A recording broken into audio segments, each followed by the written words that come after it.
This is Everyday Spirituality from Connect.Faith, a series where we invite people from all walks of life to talk about their different spiritual practices. I'm Caitlin Westervelt, and this is Justin Hylden. He is a Pastoral Associate at Pleasantville Presbyterian Church. His spiritual practice is that he writes poems every day, and he's here to tell us more about that. So where do your ideas come from, and when did you start writing poetry? My ideas usually come from encountering the Psalms. And so praying is not something that is easy for me, it doesn't come easy to me. And it reminds me of the film Finding Forrester. There's a great scene in it when the older mentor author, played by Sean Connery, and the younger youth, they're sitting together in their apartment. And the young guy's trying to write, and nothing's coming. And then Sean Connery comes over and gives him an old article that he wrote and says, start by this, copying it. And then once you find your own words, keep on going.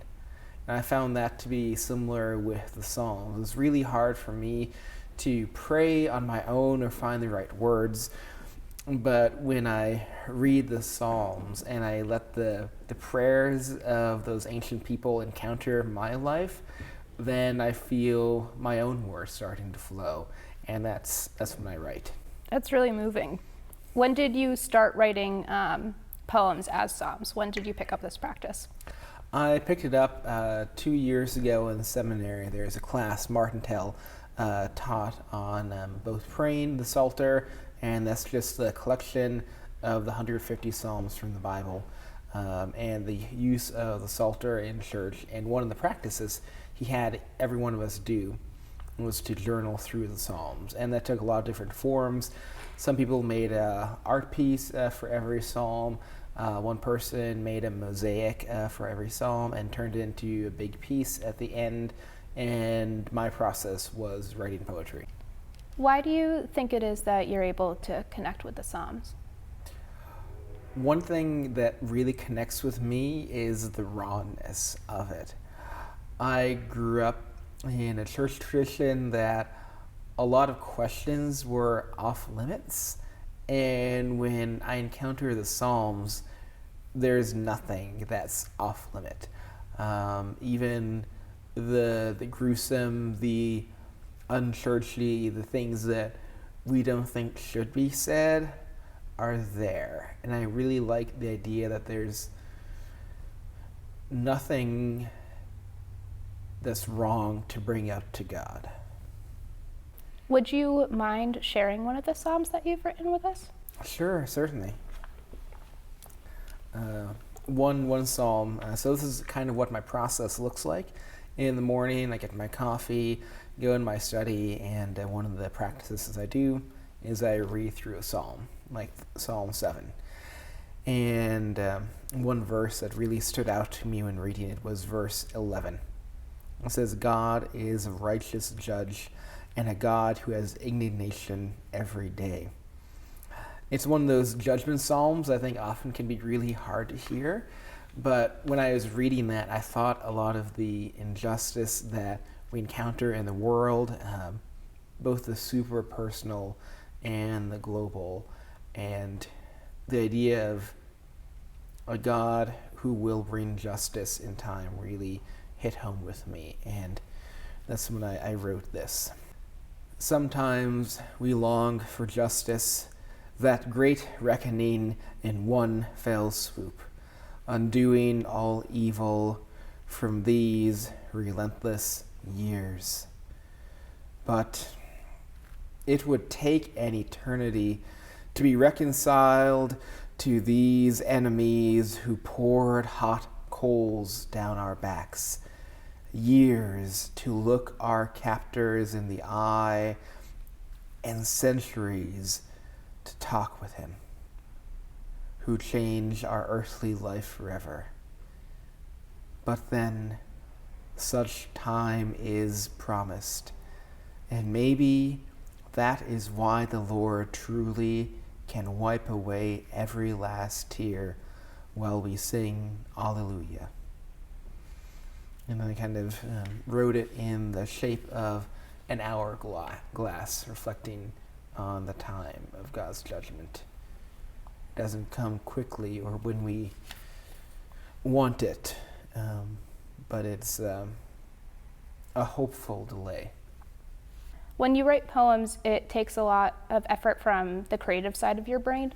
Do you find that you have to put time aside every morning and really think about your creative inspiration, or do you try and write even if you're feeling really creatively drained?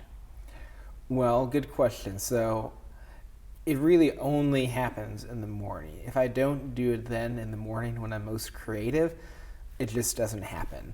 I think it's kind of like running. Like I would love to run every day. I'd love to write a poem every day. I don't do it every day, but I'm my happiest self when I do. How does it feel when you're able to write, and how does it feel when you wake up one morning and it's just not coming to you? I think it feels when I'm able to write kind of like I'm in the flow, and then the rest of the day goes well. And days when I don't do it, I feel like I'm going the rest of the day through chaos. So I haven't had time to kind of creatively sort what's going on the inside. It does really affect the rest of the day, both in positive and negative ways. So our tagline for Connect.Faith is where creativity, spirituality, and justice meet. Is there a place that you find that justice meets within either writing or your poetry in particular? There are a lot of psalms that sit uneasy with a person. Like I think of By the Rivers of Babylon, we sat and wept.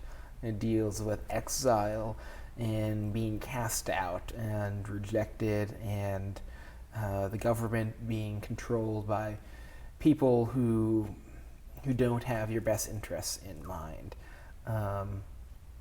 Especially that last line that really sits uneasy. Blessed is he who takes thy babes and dashes thee against the rock.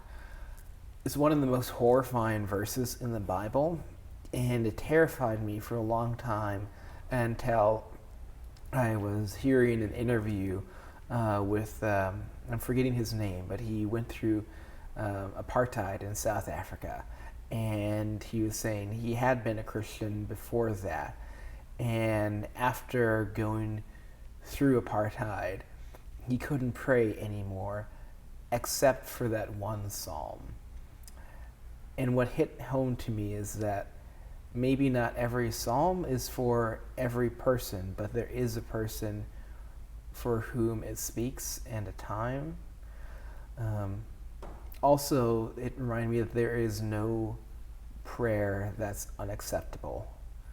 It doesn't mean that God is going to answer it in that way, but there's no emotion that is off limits, and I find that deeply comforting.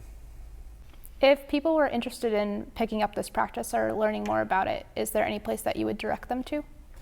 I don't have any Twitter handle or Instagram, but all you can do is go to Walgreens and get a little notebook and a pen, and I invite you to just pick a psalm. You can start at the beginning, and if there's a little phrase or a word that really hits home with you for some reason, start there and write and see what happens.